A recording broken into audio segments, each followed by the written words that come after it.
Cette vidéo va vous apprendre les 7 règles qui vous permettront d'obtenir de l'argent, de le garder et de le faire fructifier. L'homme le plus riche de Babylone est un livre écrit par George Clason en 1926, dont les leçons sont tout aussi valables qu'elles ne l'étaient à l'époque, ce qui explique la popularité constante du livre depuis près d'1 siècle. Au 2e millénaire avant Jésus-Christ, Babylone est une ville d'une richesse et d'une splendeur rarement connue dans l'histoire, et dont la mémoire perdure encore aujourd'hui entre légende et réalité. Les prouesses techniques de l'homme permettent, à l'époque, de transformer ce désert aride au cœur de la Mésopotamie en mégapole abondante de richesses. À vrai dire, Babylone c'était plutôt un contraste entre deux mondes, des demeures somptueuses, éblouissantes de richesse, mais à la fois ternies par une terrible pauvreté. En fait, après plusieurs années de grande prospérité permise par l'expansion de la ville, avec la construction de grands canaux d'irrigation et de grands temples, la fin des travaux menace de mettre fin à cette période de prospérité. Le peuple semble incapable de pourvoir à ses propres besoins. Les travailleurs sont sans emploi, les marchands n'ont que de rares clients, les fermiers ne réussissent pas à vendre leurs produits, le peuple manque d'or pour acheter de la nourriture et seule une minorité de riches se partage l'essentiel des richesses. Prenant conscience de cette réalité, le roi s'interroge sur les possibilités pour redonner un nouveau souffle à son économie. Il a conscience que la prospérité financière de son empire dépend de la prospérité financière de chacun de ses citoyens. À la fois, il sait qu'on ne peut pas condamner les personnes qui ont connu la réussite et qui ont gagné leur argent honnêtement, mais il sait qu'il doit trouver un moyen pour partager les richesses d'une manière plus équitable. Il fait alors convier celui qu'on dit être l'homme le plus riche de Babylone. Arcade, notre ville est en situation très difficile parce que peu d'hommes connaissent la façon d'obtenir la richesse, et par conséquent, ils la monopolisent pendant que la masse des citoyens ne connaît pas le moyen de conserver une partie de l'or qu'il reçoit. Mon désir est que Babylone devienne la ville la plus riche au monde. Alors ce doit être une ville où il y a beaucoup d'hommes riches.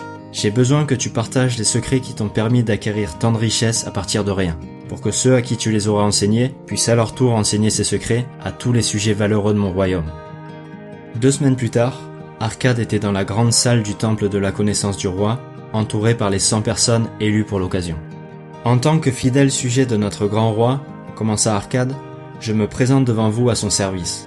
Il me demande de vous révéler mon savoir, parce qu'un jour je fus un pauvre jeune homme qui avait un grand désir de posséder de l'or et que j'ai trouvé la façon de l'acquérir. J'ai commencé ma fortune très humblement. Je n'avais pas plus que vous pour jouir pleinement de la vie et pas plus que la majorité des citoyens de Babylone. J'ai découvert depuis tous les moyens de remplir ma bourse et j'en ai trouvé 7. Écoutez attentivement ces leçons, qu'elles deviennent la graine de la richesse qui fera épanouir votre propre fortune. Voici le premier moyen. Commencez à remplir votre bourse. Nous avons tous aujourd'hui la capacité de gagner de l'argent par le travail de nos mains ou de notre esprit. Vous devez être capable de ne dépenser qu'une partie de l'argent que vous gagnez. Que désirez-vous le plus? Est-ce la satisfaction de vos désirs quotidiens? Un bijou? Quelques parures? De meilleurs vêtements? Davantage de nourriture? Des choses facilement disparues et oubliées? Ou est-ce des biens substantiels tels de l'or, des terres, des troupeaux, des marchandises, des revenus d'investissement? Les pièces retirées de votre bourse apportent les premières choses. Les pièces laissées dans la bourse apportent les dernières. Voici, chers étudiants, le premier moyen que j'ai découvert pour remplir une bourse vide. Pour chaque 10 pièces que vous gagnez, n'en dépensez que 9. Ensuite, contrôlez vos dépenses. Certains d'entre vous m'ont demandé, comment un homme peut-il conserver dans sa bourse le 10e de tout ce qu'il gagne, lorsque tout ce qu'il gagne ne suffit pas à couvrir ses dépenses obligatoires? Je vais vous révéler une vérité concernant les hommes et les fils des hommes. Les dépenses dites obligatoires augmentent toujours en proportion de nos revenus, à moins que nous ne soyons pas d'accord. Ne confondez pas vos dépenses obligatoires avec vos désirs. Tous les hommes se débattent avec plus de désirs qu'ils ne peuvent en satisfaire. Croyez-vous que ma richesse me donne à satisfaire tous mes désirs? Il y a une limite à mon temps, il y a une limite à ma force, aux distances que je peux parcourir, à ce que je peux manger et au plaisir dont je peux jouir. Étudiez soigneusement vos habitudes de vie. Ainsi, vous découvrirez que la plupart des dépenses considérées comme obligatoires pourraient être réduites ou éliminées. Voici donc le second moyen de remplir votre bourse. Budgétez vos dépenses de manière à disposer des pièces d'argent pour payer vos dépenses inévitables et vos loisirs, et pour satisfaire vos désirs valables, sans dépenser plus que les 9/10 de vos gains. Le troisième moyen, c'est de faire fructifier votre or. Voilà que votre fortune s'agrandit. Vous vous êtes discipliné à garder le 10e de tout ce que vous gagnez, vous avez contrôlé vos dépenses pour protéger votre trésor grossissant. Maintenant, nous allons examiner les moyens de mettre votre trésor au travail, de manière à ce qu'il génère d'autres trésors. L'or conservé dans une bourse ne rapporte rien. Mon premier investissement profitable fut un prêt que j'accordai à un homme nommé Agar, un fabricant de boucliers. Une fois par an, il achetait de lourdes cargaisons de bronze importées des mers lointaines qu'il utilisait pour fabriquer des armes. Manquant de capitaux pour payer les marchands, il empruntait de ceux qui avaient des surplus d'argent. C'était un homme honorable, il remboursait ses emprunts et y joignait un bon intérêt quand il vendait ses boucliers. Chaque fois que je lui prêtais de l'argent, j'y ajoutais l'intérêt qu'il m'avait payé. Alors, non seulement mon capital augmentait, mais également mes intérêts. Voici le troisième moyen de remplir sa bourse. Faites fructifier chaque pièce pour qu'elle puisse se reproduire et aide à transformer votre revenu en ruisseau de richesse qui continuera constamment à alimenter votre fortune. Voici le quatrième moyen. Protégez votre trésor contre la perte.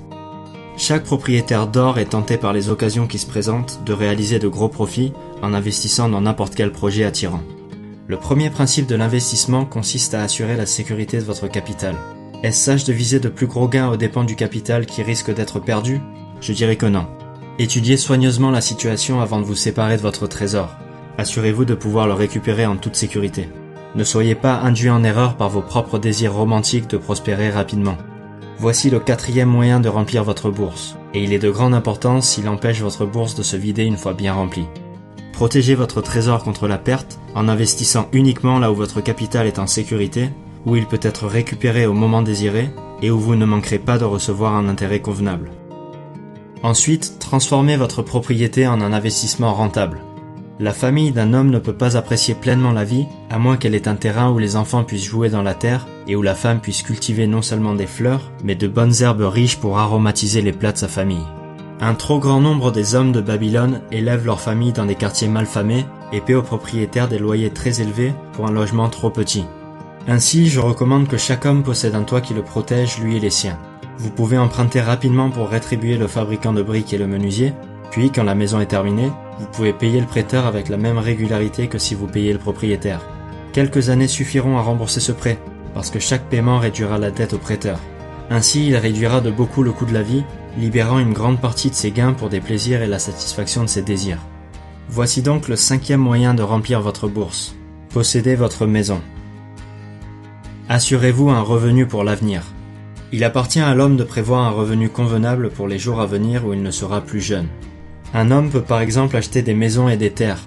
Si elles sont judicieusement choisies d'après leur utilité et leur valeur future, elles ont une valeur qui s'accroît, et leurs bénéfices ou leurs ventes rapporteront conformément au but fixé. Voici donc le sixième moyen de remplir sa bourse. Prévoyez des revenus pour plus tard et assurez le bien-être de votre famille. Et enfin, augmentez votre habileté à acquérir des biens. Plus nous acquérons de connaissances, plus nous pouvons gagner. L'homme qui cherche à apprendre plus dans son métier sera grandement récompensé. S'il est artisan, il peut chercher à apprendre les méthodes et utiliser les outils les plus perfectionnés. S'il travaille en médecine, il peut consulter et échanger avec ses confrères. Donc le septième et dernier moyen d'acquérir une fortune consiste à cultiver ses facultés intellectuelles, à étudier et à devenir plus sage et plus instruit. Voilà donc les 7 moyens d'amasser une fortune tirés d'une longue et prospère expérience de vie. Il y a plus d'or dans la ville de Babylone, chers étudiants, que vous pouvez rêver d'en posséder. Il y en a largement pour tous. Allez de l'avant et appliquez ces vérités et vous atteindrez inéluctablement la richesse que vous désirez. Et voilà, c'était le résumé de L'homme le plus riche de Babylone de George Clason. J'espère que ça vous a plu. Pensez à liker la vidéo si c'est le cas et à vous abonner pour voir les prochaines. À très bientôt.